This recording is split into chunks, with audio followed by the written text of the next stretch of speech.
These are diary entries from an Epstein victim who was forced to have his children and the traumatic experiences that she went through. The diary is in a code. It goes top letter, bottom letter, top letter, bottom letter. I will be reading several of these entries to you uncoded. The first says, "So sorry, Jeffrey. These things happen when your body had never been given time to properly heal. So it came out in the toilet and I didn't know what to do, so I just flushed the tiny little fetus.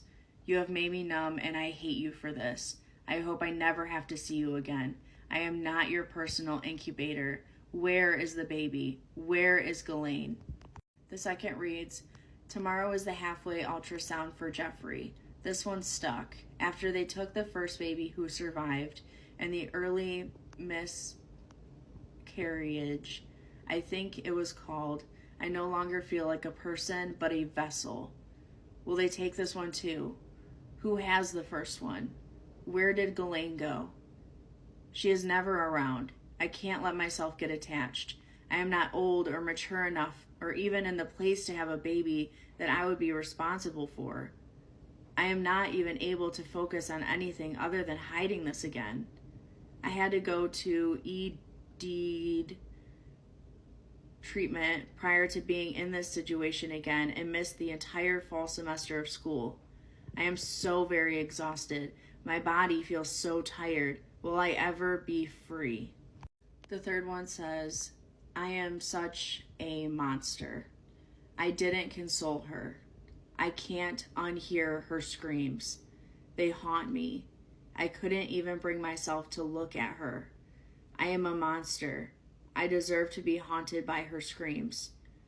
I am so sorry. I am so broken."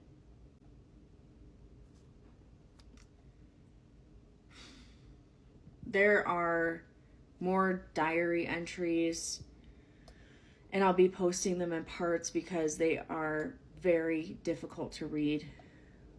Always, I'm here to talk about the injustice involving the Epstein victims, and my intention is to spread information I find in the files so that we don't get distracted.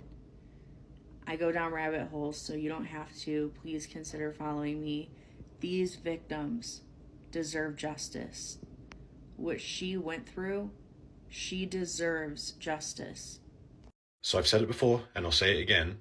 These people were not stupid. Everything that they actually emailed to each other, bearing in mind that they had the best lawyers in the world, everything they actually emailed to each other was enough to deny probable cause. See, here's the proof.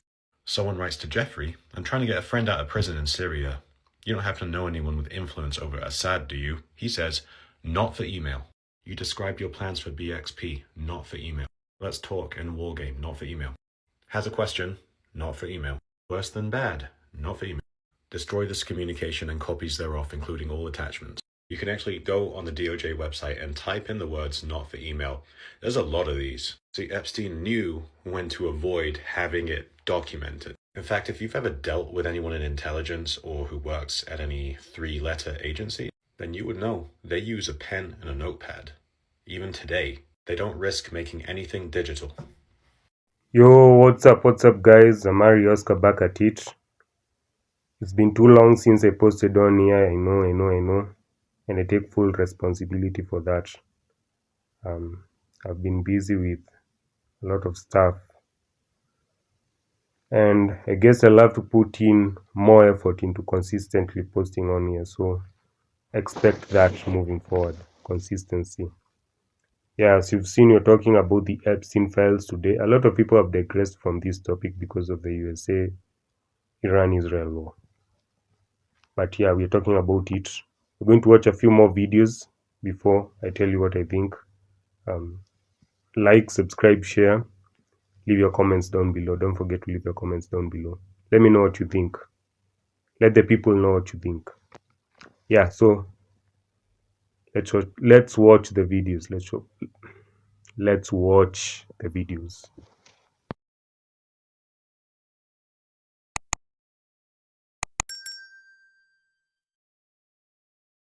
So this is one of the most disturbing photos I've seen in the Epstein files so far. As you can see here, it is EFTA 01600661. And this photo clearly shows what looks like a young child wrapped in plastic in what looks to be a shower with a red substance underneath them. Obviously, this begs the question, is this blood underneath what looks to be a child? Why is there a child wrapped in a plastic bag, or even a very young woman? I think it looks more like a child, though. And what is the point of having this photograph in the Epstein files? Now, I want you guys to remember, because we have to prioritize accurate reporting here. Just because a photograph is in the Epstein files, that doesn't mean that Epstein or somebody he knew took the photo. But still, to me, that doesn't make this any less disturbing or mysterious. Why is this photograph in the Epstein files? What relevance did it have to Epstein and those people in his life? Did Epstein or somebody he knew take the photograph themselves? Those are questions that we just don't have answers to. And there are so many deeply disturbing images and documents within the Epstein files that I'm going to continue to cover here, because we need to continue talking about all this stuff. We cannot let this story die. Otherwise, hardcore pedophiles are going to remain in power for the next few years. Okay, this one is important. Someone in the forums was able to finally identify who this man is, who is in multiple photos in the files. And after I read and began doing some research on who this man is, people need to be aware of who he is immediately, especially if you are in New York, especially if you have children. Here is the user in the forums who was able to identify this person. This person in the photos, this man is named Alex Resnick. And as you can see, his name appears in the files. This photo appears many, many more times than those mentioned. So here's a photo of him at Zorro Ranch, I believe. And in the album that many of the photos of him are in, he is with young girls. I'll put the file name and everything, but you can see if you go through this file, there's redacted photos of girls who are completely undressed, Alex Resnick just posing in different parts of Jeffrey's properties, etc., etc. Here's another photo of Alex Resnick from the files. Here is what Alex Resnick looks like in present day. And when I tell you what this man does for a living, you are going to fall out of your seat. So if you go to Alex Resnick's Facebook, you're going to see a bunch of photos of children. I have discovered that these are his children that he shares with his partner. Here is a photo of Alex Resnick and his partner. Here's another photo of Alex Resnick and his partner. They had twin boys through a surrogate back in 2015, if I'm not mistaken. Here's a photo of Alex Resnick and his partner in front of the White House. And here is a family photo of Alex Resnick and his 3 children and his partner. And I will say, I do not like how this man posts his children on social media. But per the post in the forums and per his Facebook, we can see that Alex Resnick works at a place called Complete Playground. In fact, he owns a place called Complete Playground. As you can see from this article, owner and mastermind Alex Resnick is the father of 3 young boys, one of whom is neurodivergent. His son has autism spectrum disorder and struggled to learn and speak as a young boy. Resnick, who is Israeli-Ukrainian, detests how his son's disorder is being treated in America and saw many innovative processes being used abroad in Europe, namely interactive, innovative playground spaces. Through such spaces, Resnick saw his son flourish and develop faster than ever before. So Alex Resnick, who is in the files, owns this indoor playground that is in New York City that is open and busy and booked in present day. They offer like day camps for kids, summer camps, child care, swimming lessons, gymnastics, like everything. It's so popular, Anderson Cooper and his husband brought their child to Complete Playground. Here they are pictured with Alex Resnick, who is in the files. Huge shout out to the person in the forums who was able to identify Alex Resnick and is beginning to sound the alarm. And I'm hoping to amplify that and sound the alarm, because that man has no business around children. Let me be so clear. Him having no business being around children has nothing to do with who his romantic partner is and has nothing to do with how he identifies himself. It has everything to do with who he chose to be friends with, whose island he chose to attend, who he chose to email back and forth with, the victims that he chose to spend time with. So if you are in New York, if you have children, please let people know that the owner of this establishment is in the files and is an associate of Jeffrey. This is a photo taken in Jeffrey Epstein's Manhattan townhouse. It seems to show a doctor performing a medical procedure on Mr. Epstein's dining room table. We looked through about 15,000 records from the Epstein files to understand how Jeffrey Epstein cultivated and rewarded a small circle of doctors as a means of control over the women in his orbit. Mr. Epstein dictated when these women got plastic surgery, even when they went to the gynecologist. And he could also take medical care away In some cases, you also see the doctors help Jeffrey Epstein maintain that control over these women's lives. Here's one really striking example. Jeffrey Epstein is flying back from his island in the Virgin Islands to New York with a young woman who has suffered a really serious injury. He reaches out to somebody named Eva Dubin, former girlfriend of his, and the founder of the Dubin Breast Center at Mount Sinai. And he says, this woman fell off the ATV and needs stitches in her forehead. Can you organize? She responds, okay, Jess Ting, a plastic surgeon at Mount Sinai, is standing by. Call me as soon as you land. And then you see the next day from Jeffrey Epstein, Dr. Ting put 35 stitches in her head, laid out on the dining room table. And that brings us back to this photo, which appears to be of Dr. Ting. Dr. Ting declined comment on this photo. When we talked to medical experts, they said, there's no way you do this if you were putting the patient's needs first. If you were doing that, you just take her to the hospital. There's much more equipment, there's many more people, the risk of infection is lower. The only reason you do this is if you were putting somebody else's needs first. We see again and again doctors in these files bending or breaking the rules of their profession, and often they treated Epstein as if he was the real client. They shared patients' private information with Jeffrey Epstein. In this email, one of the women connected to Mr. Epstein expresses to Epstein that she's uncomfortable with this arrangement. And Epstein writes back to say, this is how it is. These doctors know that I'm paying. They want to keep me happy. And these doctors benefited from their relationship with Mr. Epstein. He gave Mount Sinai over $375,000 in donations, including gifts to Dr. Dubin's Breast Cancer Center and $50,000 to Dr. Ting's cancer research. Other doctors got high retainer fees and introductions to his celebrity friends. He even bought a few of them $900 Apple Watches. We reached out to all the doctors listed in our story. Dr. Ting and Dr. Dubin told us that they had never witnessed anything they believed to be criminal conduct by Mr. Epstein. Still, Dr. Ting told us that he deeply regrets his association with him. Mount Sinai Hospital told us that they formed a committee to investigate the hospital's ties to Mr. Epstein, and they would take any appropriate action that resulted. Reporters like me have been writing about the Epstein files for weeks, but there's still so much more to be learned. What was particularly chilling about this story was how Mr. Epstein was able to corrupt an institution, medicine, which was supposed to be different. It gives you a sense of what else might be out there as we continue to dig through these files. Here's what gets me. This release wasn't leaked. It wasn't hacked. Congress voted for 27 to 1 to force it. 427 people said release everything. One person said no. Trump signed it into law. The system literally voted to expose itself. And then the people running the system made sure it didn't. Because here's what actually got released. 3.5 million pages out of 6 million qualifying documents. The other 2.5 million, the DOJ said they had met their legal obligations. The two senators who wrote the law say they disagreed. Nobody has done anything about it. And the pages that did come out, victims' names exposed, perpetrators' names blacked out.